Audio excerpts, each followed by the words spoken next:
এরে বাবুরে, আমেরিকা এয়ারপোর্টে একটা অদ্ভুত ঘটনা ঘটেছে।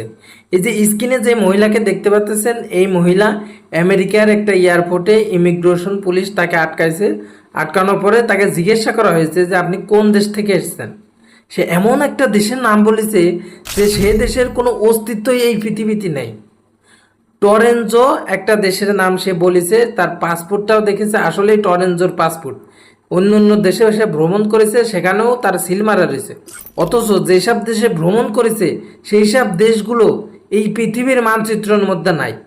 আমেরিকার মতো একটা শক্তিশালী দেশ, সোশ্যাল মিডিয়া সোশ্যাল নেটওয়ার্কের এতটা শক্তিশালী দেশ, তারা এই পৃথিবীর পুরো মানচিত্র ঘেটেও এই দেশগুলোর সন্ধান মেলাতে পারে নাই। কি একটা অদ্ভুত ঘটনা। কেউ কেউ বলতেছে যে এর যে এই মহিলা এ নাকি ভিন গ্রহ থেকে এসেছে, ভিন্ন কোনো পৃথিবী থেকে আমাদের পৃথিবীতে চলে এসেছে। কতটা সত্য আসলে বিষয়টা জানা হচ্ছে না। মানে আমেরিকার, চিন্তা করছেন একবার,